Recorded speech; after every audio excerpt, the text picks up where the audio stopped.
We're going to die someday. For us, it could be the same year, 2049.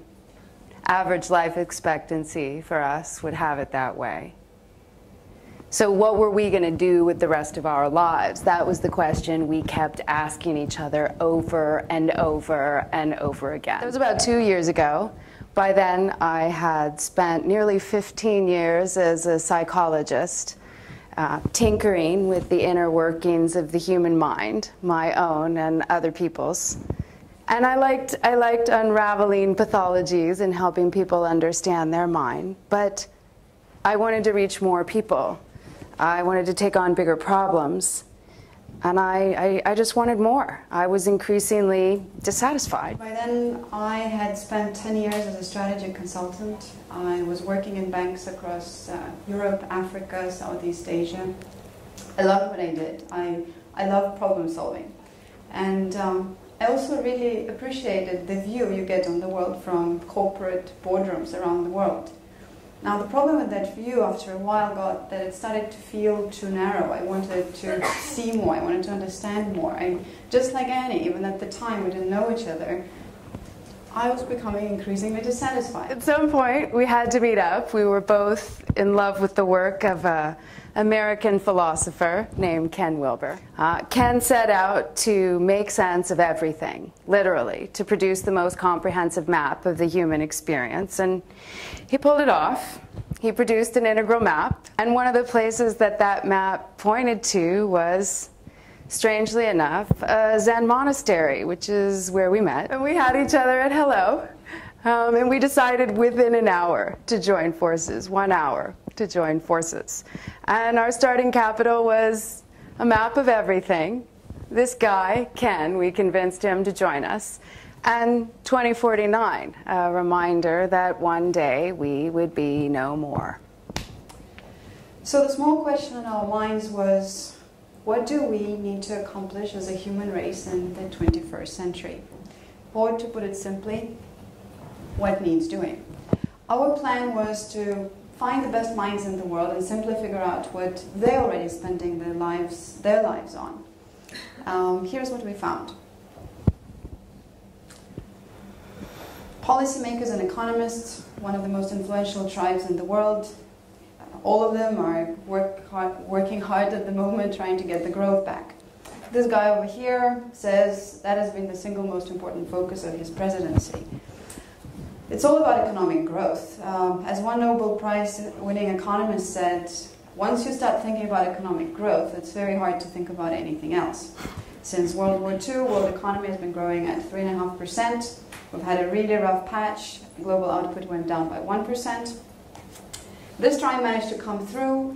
They've managed to pull the world economy from the brink of depression. It looks like this year we're going to grow at 4.5%. The big emerging economies are galloping close to 10, thanks to the efforts of this guy, that's Wen Jiabao, the Chinese premier. So where is the problem? Well, the rich economies have got a problem. Their governments owe more than their economies produce, and that's just the beginning. Now, add the complication that the number of workers is going down, the number of old people who are not working is going up. By mid-century, the dependency ratios are expected to double in many of the developed world countries. So we're going to have fewer people with a mountain of debt and with a tsunami of age-related costs heading their way. What does that mean? And in numbers, it means many of the rich economies would have to settle for a permanent growth of 1 to 1.5%. To an economist, that's their version of hell.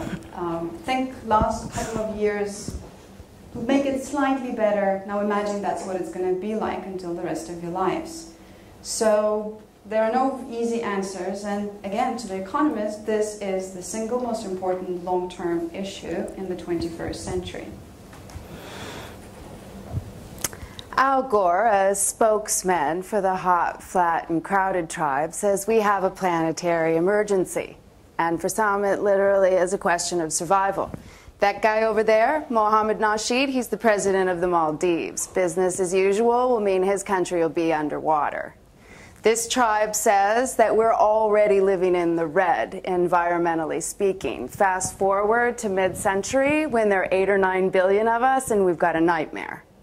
There's 2 ways to go about solving this. One is innovate like your hair's on fire, decouple economic growth from resource use, and shoot for a 0 carbon footprint, but in the meantime, increase carbon productivity tenfold by the year 2050. Richard Branson is down with that idea. He's already declared war on carbon and has 25 battles waging right now in 7 theaters. Stuart Brand, that guy up there, a true 21st century environmentalist, is trying to reboot the entire environmental movement to get them to throw their weight behind human progress and human ingenuity. The other way is to slow this puppy down, right? There's Bill McKibben, Tim Jackson, they say that we need to hunker down and dig in. That if the world economy is a horse, that the horse should walk, not gallop. Either way, they all agree that there is a planetary emergency, and this is the single most significant challenge the human race faces. Now this guy over here, Ray Kurzweil, who we lovingly refer to as the world's chief technology officer, he says that only technology has the scale to help us address the grand challenges of our time. How do you feed 9 billion people? Imagine indoor urban farms housed in skyscrapers that can feed entire cities on far less water. How do you provide education, healthcare, and government services to everyone in rural China and India on $1 a day? John Chambers, this guy right here, the visionary leader of Cisco, he's got a plan using the network as a platform. How do you defeat sickness, aging, and even death? Think of reprogramming your genes, nanobots coursing through your bloodstream, nipping away at cancer cells, and using 3D printers to literally manufacture or print human organs for when the ones you got now fail. We can already do a lot of this stuff. And these guys think that technology is the ticket to the 21st century. Yeah, I think these guys would say, hold off your horses on defeating death and all. There are quite a few more pressing challenges. There's so many things that some of us have that others don't, and some cannot even imagine. Half of us live on less than $2 a day. Living on less than $2 a day means no food, no water, no roof over your head, no toilets, no job, no education, no doctors. You die young, often from entirely preventable causes. 10 years ago, the United Nations rallied the world community around the goal to end poverty in 2015. They put forward 8 Millennium Development Goals. This guy over here says that is everyone's business. This guy over here, Muhammad Yunus, he is the winner of he's a Nobel Peace Prize winner. He's often called the banker to the poor. This guy's loans helped millions work their way out of poverty. He says something interesting. He says, poverty is does not belong in human society, civilized human society. Its proper place is in the museum. So what could possibly be more important than ending extreme poverty? Well, what about extreme acute human suffering? People who've been hit by disasters, wars, tsunamis, pandemics, earthquakes, famines, are some of the most vulnerable people in the world. Just ask Angelina Jolie. She'll tell you their story. What urgently needs doing in the 21st century is developing better warning systems so when it hits, to alert the people when it's about to hit the fan, and better responses after it already has hit the fan. Unfortunately, in the 21st century, it looks like this tribe may have more to do. Valerie Amos, the woman over there that's in charge of all things disaster-related at the UN, says that the world is facing ever larger disaster. Think Asian tsunamis, think Darfur, Think Pakistani floods, think Haitian earthquakes. Now take those events, put them on steroids, welcome to the 21st century. What could possibly be more important than alleviating acute human suffering? Well, the members of the insecurity tribe will be the first to tell you that one nuclear bomb can ruin your whole day. Mohammed El-Baradei, he's the former leader of the International Atomic Energy Agency and a Nobel Prize winner. And he says, we have 27,000 nuclear warheads. That's 27,000 too many. And in the 21st century, that's just the tip of the iceberg. Weapons of mass destruction come in all kinds of flavors these days. We got biological, we got chemical, we got cyber. Coming soon, we'll have nano. Exponential advancements in technological innovation means that it is possible to manufacture these weapons in smaller, less centralized, cheaper facilities, making it really hard to find and stop the bad guys. And the impact that the bad guys can have in an urban, interconnected world, we are not at all prepared for when that hits the fan. And these guys say their work, it's do or die. But if we could all just get along, we wouldn't have a security problem. Sam Harris, over here, professional atheist at large, says that we need to build a global civilization based on our shared values. In fact, it subsumes everything else we could care about. Karen Armstrong, over here on the left, ex-nun, religious scholar, she agrees. But then her and Sam part ways about how to make that happen. We think they have an ideological conflict of their own. Karen and the Love Tribe believe that compassion is at the heart of every religious tradition, and that compassion can transform us. The only problem is that the fundamentalists of all faiths didn't get the memo. Sam Harris, Richard Dawkins, and the Reason Clan, they believe that religion is the problem, and that it's only through science and rationality that we can define shared values. Same problem. Fundamentalists didn't get the memo. Whether you side with reason or you side with love, these people got a point. We're going to be 9 billion, and we got one planet. We have got to find a way to get along. Well, that's just one problem. This tribe thinks that the real issue is global governance. How do we solve all of these problems that cross national borders without global government, or in the absence of global government? Most of our global institutions have been conceived of at the end, after the Second World War. They're now scandalously inadequate to deal with many of the problems we're facing. Professor Klaus Schwab, Mr. World Economic Forum, he's been holding the high-profile Davos meeting for the last 40 years. He says, he reckons he knows all world leaders. He says, and get this, you could despair. There are about 78 global issues on World Economic Forum's own list. I find that despair-inducing in itself. And many of these issues are not getting enough traction. This is Gordon Brown, the former UK Prime Minister. He says, building a global society with global institutions that can, in fact, take on issues like climate change, terrorism, human rights, development, is the greatest project for our generation. In his mind, the biggest challenge that we have is convincing people that it can be done. So for this tribe, global governance, getting that one right, is in the eye of the storm in the 21st century. What could possibly be bigger than this? Well, these guys would say that's thinking a little bit small.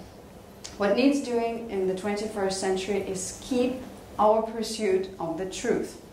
The truth sets us free, and I mean it quite literally. The more we understand about ourselves and the universe, the closer we get to godlike abilities, the less we're constrained by what is. We know climate change is already happening. We know mega earthquakes and supervolcanoes are just a question of time. We know asteroids and comets will crash into our planet. We know the sun will die and cremate our planet altogether. Some suspect even the universe will die eventually. I know it sounds a little bit depressing, but the cheerful bit is that we are human beings. We can figure out this stuff. We already have ideas for how to geoengineer our planet. We can terraform Mars, at least we have ideas how to do that. We could reprogram our own DNA. We could get out of these bodies and into something more suitable to the harsh reality of space. And if some of these guys really get good at smashing particles together, then one day, I know it sounds crazy right now, but one day we could figure out how to create the fabric of time and space itself. I really like what that guy once said. He said, we're just an advanced breed of monkeys living on a minor planet of an average star. But we can understand the universe, and that makes us very, very special. We can understand the universe. It always gets me, and I always get the sense of, therefore we must. This guy over here, I have a crush on that guy. He is a British astronomer, Sir Martin Rees. I think he has a gift for putting things in a cosmic perspective, as an astronomer would. On a cosmic time scale, the 21st century is a mere fraction of a second. It sounds pretty insignificant, but it's a very, very darn special second, because it's the first when we can change ourselves and the planet. What could possibly be more important than finding our way in the universe? So what needs doing in the 21st century? We found these 9 tribes, 9 different tribes, 9 different answers. They're all doing something important. Some of them believe that what they're doing is the most important thing, or the most urgent thing, or the solution that they have is the right one. Now, which one is the most important one? I think the longer you stare at that picture, the dumber that question starts sounding. And frankly, when we stepped back, we couldn't help ourselves. We had to ask even bigger questions. Where are we headed as a human race? What's the grand plan? What's the grand strategy for everything? And given that plan, what role do all these tribes play in it, or should play in it? So these are the kind of questions we were asking ourselves. We were sure we were not the first, and we were right. This is Buckminster Fuller, probably the first truly global thinker, at least I think so. When we came across Bucky's work, one of the things he was talking about is evolutionary strategy for the human race. We got really excited about that, because that's what it looked to us needed doing in the 21st century. Now, the only problem with Bucky, as some of you might know, he's dead. He's been dead for 30 years. That's his tombstone. If you don't know what Call Me Trim Tab is all about, Google it. It might change your life. But so we found the guy is dead, but our belief that what needs doing in the 21st century was still there. We thought what we really needed is a bigger picture, a picture that would help us contextualize everything. Contextualize, organize, prioritize everything we're doing as a human race. And what do you do when you find something that you truly believe needs doing and you don't find anyone who's already doing it? You do it. You throw down and do it. So the first problem that we needed to solve, which turned out not to be a minor one, was we had to find a place from which to think. Let me tell you what I mean by that. Most people in the world have a role, whether you're the CEO of Google or the Secretary of General for the United Nations, and that role gives you a place from which to think. It's like a cognitive outpost, right? And yet, at the very same time, that cognitive outpost, particularly in these roles, can constrain what it is you see and narrow the focus of your issues, and then ultimately you're only playing, for some of us, on predetermined time frames, and those time frames are likely real short in this day and age. And we wanted the cognitive freedom to really be able to think on behalf of all of us for the long term. And since no such place existed, we had to imagine it. So we imagined an organization charged with securing the survival and development of the human race, and we called it Planet Inc. Think of Planet Inc. as a strategy and project management organization that works on behalf of all of us, that works on behalf of Team Humans. The big idea really is that Planet Inc. will iterate the evolutionary strategy for the human race, and as a result be able to contextualize, prioritize, and weigh the relative importance of these various issues. Those issues that ain't getting enough love can migrate to the Planet Inc. agenda. We'll convene small project teams with very defined goals to go out and get some stuff done, and they'll keep working until they do, no matter how long it takes. Just a very quick preview of what you will be seeing from us in the next 18 months. First thing is version 1.0 of the evolutionary strategy. We've been at it for about 2 years now. We have a bit to go. We'll publish it as a book. Our major hope is that it will help us attract equally insane people and who could help us make it even better. That one will be ready in March. Yep. Our next step is going to be to find a Planet Inc. CEO. We actually mean it quite literally. We're going to start a planetary search for the toughest job in the world. That's how we're thinking about it. Next July. Basically what we're looking for is a person with global standing and power to convene. And we already have a couple of people in mind. Once we have the Planet Inc. CEO in the house, we don't look like that to you now, but we will be ready to open a can of planetary whoop-ass. The first teams we expect to start working in January 2012. So, you know, we're going to die someday. What do we want to do with the rest of our lives? And what needs doing? What does the human race need to accomplish in the 21st century? Project Planet Inc. was the best answer we could come up with to both of those questions. So now you know what we're going to be doing for the next 50 years, and what about you? If you're interested in advancing the human experiment, please come join us.